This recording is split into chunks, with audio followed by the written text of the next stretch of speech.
શ્રી ગણેશાય નમઃ। જય શ્રી કૃષ્ણ મિત્રો, હું તમારી સખી હીરુ આજે લઈને આવી છું શ્રીમદ ભગવદ્ ગીતા સરળ ભાષામાં મહાત્મય સાથે, અધ્યાય 12 ભક્તિ યોગ। મિત્રો, જો તમે આગળના અધ્યાય ન સાંભળ્યા હોય તો ડિસ્ક્રિપ્શનમાં તમને લિંક મળી જશે, અવશ્ય સાંભળી લેજો। મિત્રો, તમે જોઈ રહ્યા છો યુટ્યુબ આપણી ચેનલ વ્રત સાધનામાં આપનું સ્વાગત છે। મિત્રો, શ્રીમદ ભગવદ્ ગીતાના 12મા અધ્યાયનું મહાત્મય સાંભળો।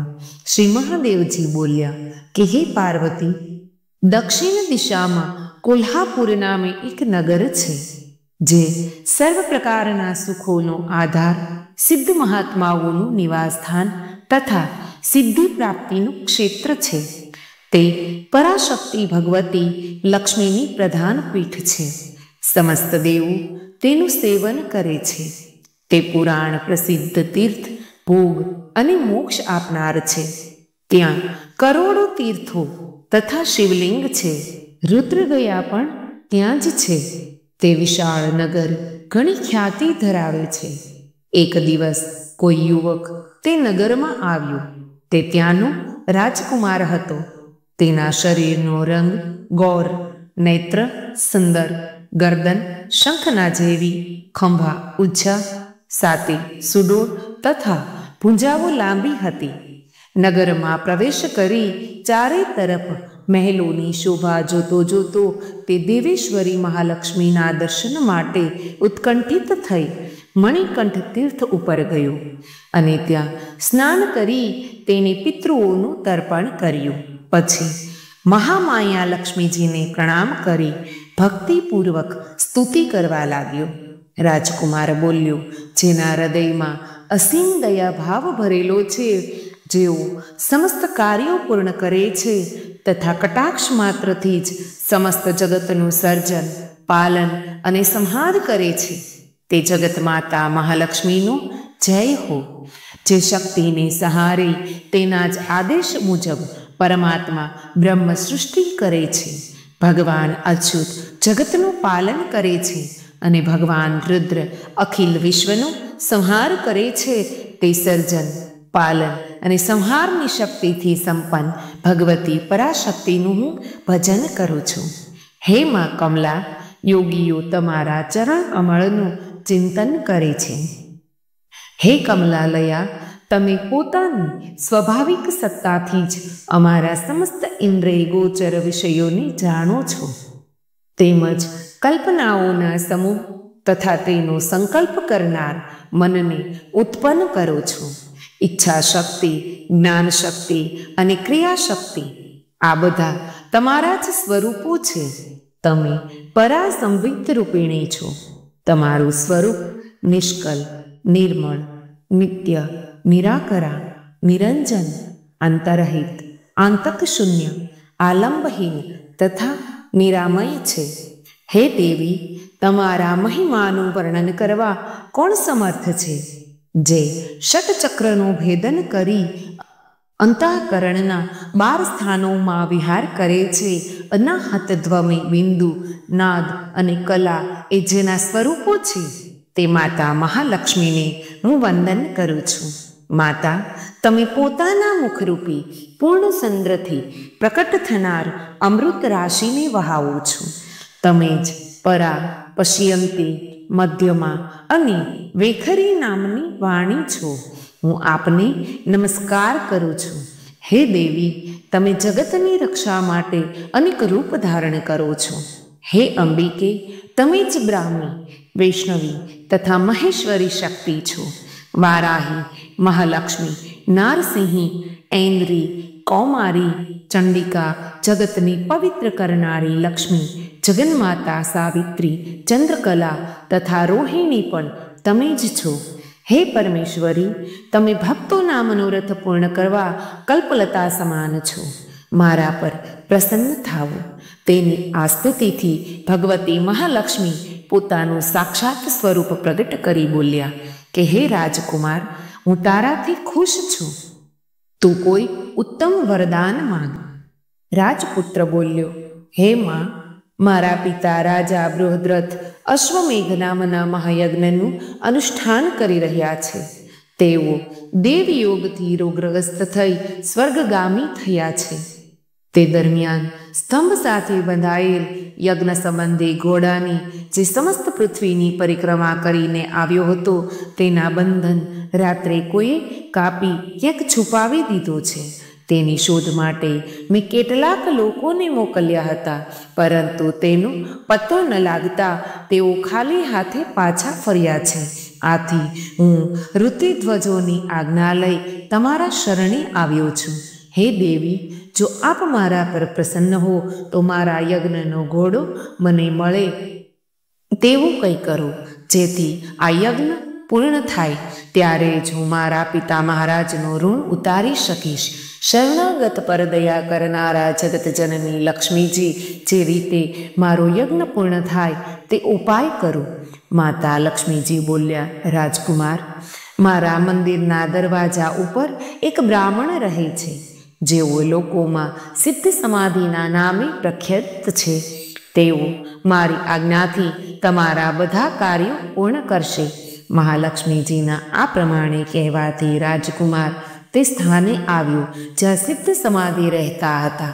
તેમના ચરણોમાં પ્રણામ કરી રાજકુમાર ચૂપચાપ હાથ જોડી ઊભો રહ્યો. ત્યારે બ્રહ્મદેવ બોલ્યા, તને માતાજીએ અહીં મોકલ્યો છે. ઠીક, જો હવે હું તારા બધા ઇષ્ટ પૂર્ણ કરું છું.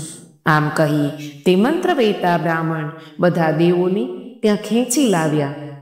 રાજકુમારે જોયું કે તે વખતે બધા દેવતા હાથ જોડીને થરથર કંપાતા ત્યાં હાજર થઈ ગયા હતા. ત્યારે પેલા શ્રેષ્ઠ બ્રાહ્મણે સમસ્ત દેવોને કહ્યું કે હે દેવગણ, આ રાજકુમારનો ઘોડો જે યજ્ઞ માટે નિશ્ચિત થયો હતો તે રાત્રે દેવરાજ ઇન્દ્રે ચોરીને બીજે પહોંચાડી દીધો છે. તેને લઈ આવો. ત્યારે દેવોએ મુનિના કહેવાથી યજ્ઞનો ઘોડો લાવીને આપી દીધો. તે પછી મુનિએ તેમને જવાની આજ્ઞા આપી. દેવતાઓનું આ આકર્ષણ જોઈ તથા ખોવાયેલ અશ્વને મેળવી રાજકુમારે મુનિના ચરણોમાં વંદન કરી કહ્યું કે હે મહર્ષિ, આપનું આ સામર્થ્ય આશ્ચર્યજનક છે. આપ જ આવું કામ કરી શકો છો, બીજાથી શક્ય નથી. હે બ્રહ્મન, મારી પ્રાર્થના સાંભળો. મારા પિતા રાજા બૃહદ્રથ અશ્વમેઘ યજ્ઞના અનુષ્ઠાનનો આરંભ કરી દેવયોગથી મૃત્યુ પામ્યા છે. તેમના શરીરને ગરમ કરેલ તેલમાં સૂકવીને મેં રાખી મૂકેલ છે. હે સાધુ શ્રેષ્ઠ, આપ તેમને પુનઃ જીવિત કરી દો. આ સાંભળી મહામુનિ સહેજ સ્મિત કરી બોલ્યો, ચાલો જ્યાં યજ્ઞ મંડપમાં તારા પિતા છે ત્યાં જઈએ.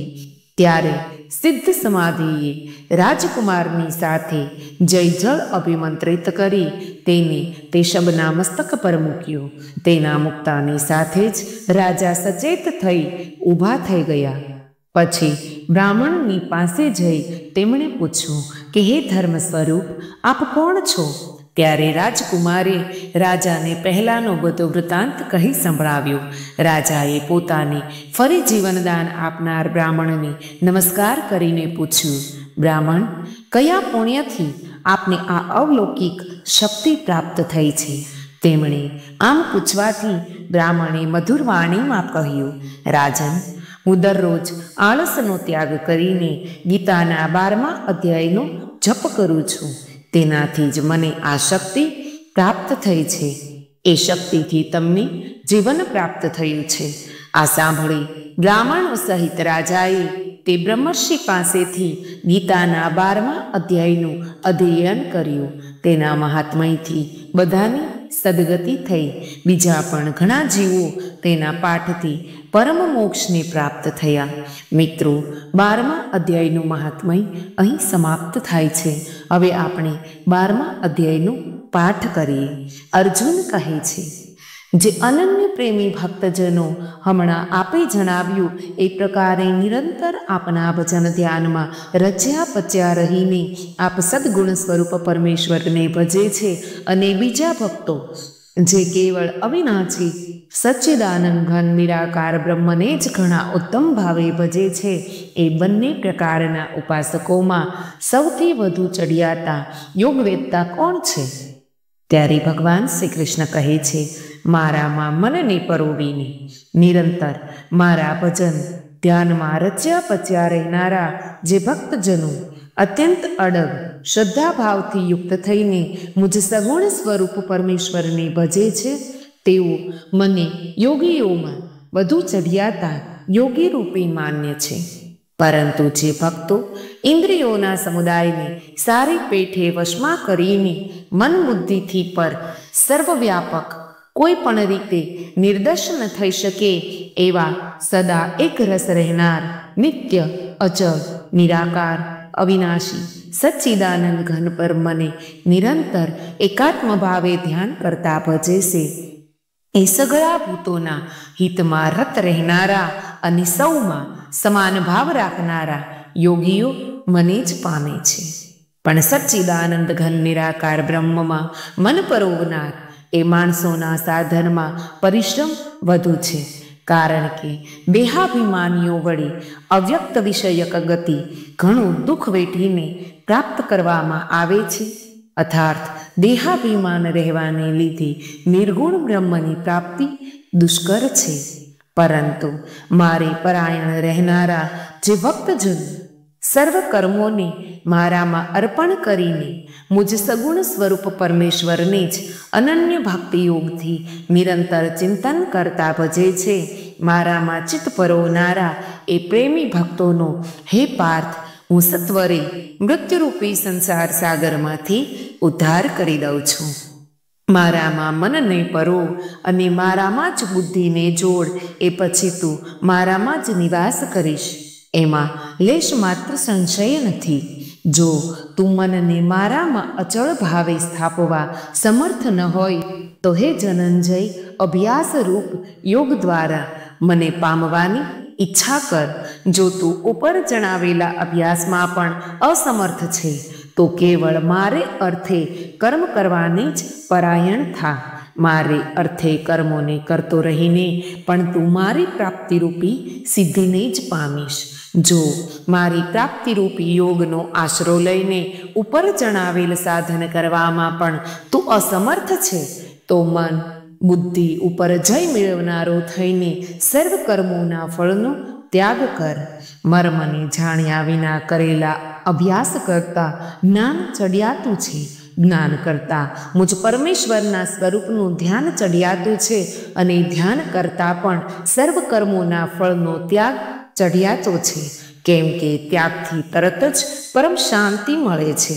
જે સર્વભૂતોમાં દેશભાવ વિનાનો વિના સ્વાર્થે સૌનો પ્રેમી અને કોઈ પણ હેતુ વિના દયાભાવ રાખનારો છે, તથા મમત્વ વિનાનો અહંકાર વિનાનો સુખ દુઃખોની પ્રાપ્તિમાં સમ અને ક્ષમાશીલ છે. એટલે કે અપરાધ કરનારને પણ અભય રાખનારો છે, તથા જે યોગી નિરંતર સંતુષ્ટ છે. મન ઇન્દ્રિયો સહિત શરીરને વશમાં કરી રાખેલ છે અને મારામાં દઢ નિશ્ચયવાળો છે, એ મારામાં અર્પેલ મન બુદ્ધિવાળો મારો ભક્ત મને પ્રિય છે.